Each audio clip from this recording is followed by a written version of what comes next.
अभी वीडियो मेरे से ही बनवाना है। चल रहा है। हाँ। Good afternoon. गांधी के राम या गांधी के अनुसार रामराज।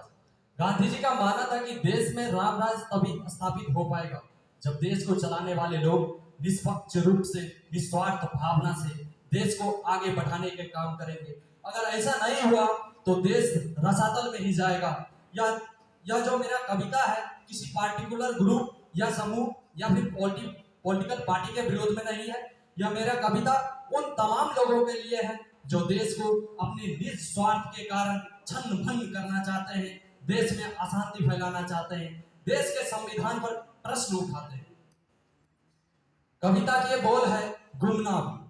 गरीबों के जिंदगी के साथ जितना खिलवाड़ करते जाओगे, जितना महंगाई का कहर तुम उन पर बरसाओगे, जब देश में बेरोजगारी ना खत्म कर पाओगे, मैं सच कहता हूं हिंदुस्तान के पन्नों से तुम एक बार फिर से मिट जाओगे।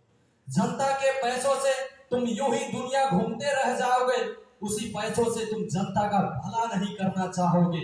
निजी भोग विलास के कारण तुम जनता पर टैक्स की कहर बरसाओगे। फिर बोलो तुम दुनिया में कौन सा झंडा फहराओगे? अरे विकास के नाम पर तुम देश को यूं ही ले डूब जाओगे, यूं ही ले डूब जाओगे। भले तुम्हारा सीना अभी चौड़ा है, पर हमेशा याद रखना इसे ऐसे नहीं रख पाओगे।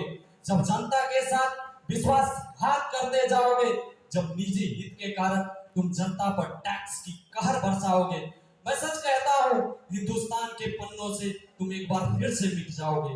जब मानवता के साथ मानवता की भावना नहीं रख पाओगे, जब तुम जनता के दुख दर्द को ना समझ पाओगे, जब किसानों को सड़कों पर नाच नचाओगे और जब अन्नदाता को कर्ज के तले मरते छोड़ जाओगे, मैं सच कहता हूं हिंदुस्तान के पन्नों से तुम एक बार फिर से मिट जाओगे।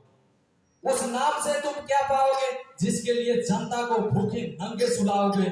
देश में विकास के नाम पर जब तुम देश को यूं ही बेचते चले जाओगे, मैं सच कहता हूं हिंदुस्तान के पन्नों से तुम एक बार फिर से मिट जाओगे। दुनिया में भले ही तुम निजी कंपनियों के चौकीदार बन जाओगे, जमाने में तुम खुद को ईमानदार बतलाओगे, पर बताना जब राष्ट्रीय संपदा को ऐसे ही दोस्तों के हाथ बेचते जाओगे, मैं पूछता हूँ कौन सा चौकीदार कहलाओगे? सच कहता हूँ हिंदुस्तान के पन्नों से तुम एक बार फिर से मिट जाओगे। जब राम नाम के जाप को चुनावी मंत्र बनाओगे, जब हिंदू मुस्लिम को धर्मों के नाम पर आपस में टकराओगे, जब शिक्षा बेरोजगारी व उनके मुद्दों से भटकाओगे और जब तुम राम के आदर्शों पर न चल पाओगे, मैं सच कहता हूँ हिंदुस्तान के पन्नों से तुम एक बार फिर से मिट जाओगे। दुनिया में तुम सच्चा राम भक्त तब कहलाओगे जब तुम राम के आदर्शों पर चल पाओगे, जब जनता के सुख शांति के लिए राम की तरह निजी भोग विलास यहाँ तक कि अपनों को छोड़ जाओगे, और जब तुम ऐसा नहीं कर जनता के साथ विश्वासघात करते जाओगे।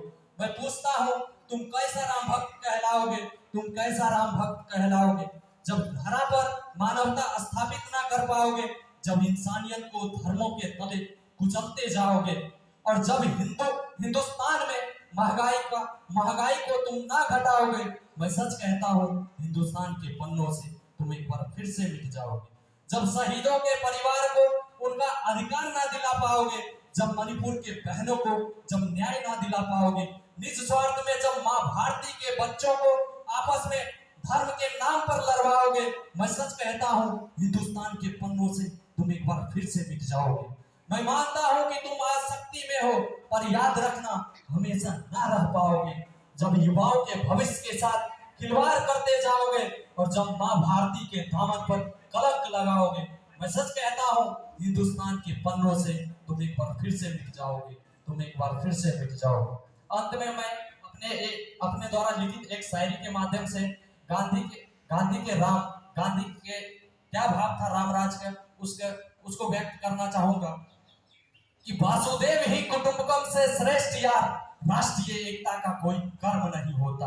वासुदेव ही कुटुंबकम से श्रेष्ठ यार, राष्ट्रीय एकता का कोई कर्म नहीं होता। हम लोगों को राष्ट्रीय एकता पर देख लहू मात्र कायरों का नर्म नहीं होता। संपूर्ण देश में झूठी अफवाह फैलाने वाले इन गोदी मीडियाओं को भी थोड़ा शर्म नहीं होता? देश के मशरूमों को तो बात ही छोड़िए, इनका भी विद्यार्थियों और जनताओं के प्रति कोई कर्म नहीं होता। स्वार्थ के धरा पे खड़े इन देशद्रोहियों को गरीबों के आंसुओं की कीमतों का मर्म नहीं होता। और धर्म तो है अनेक, किंतु याद रहे इतना बस, देश से बड़ा कोई धर्म नहीं होता, देश से बड़ा कोई धर्म नहीं होता। जय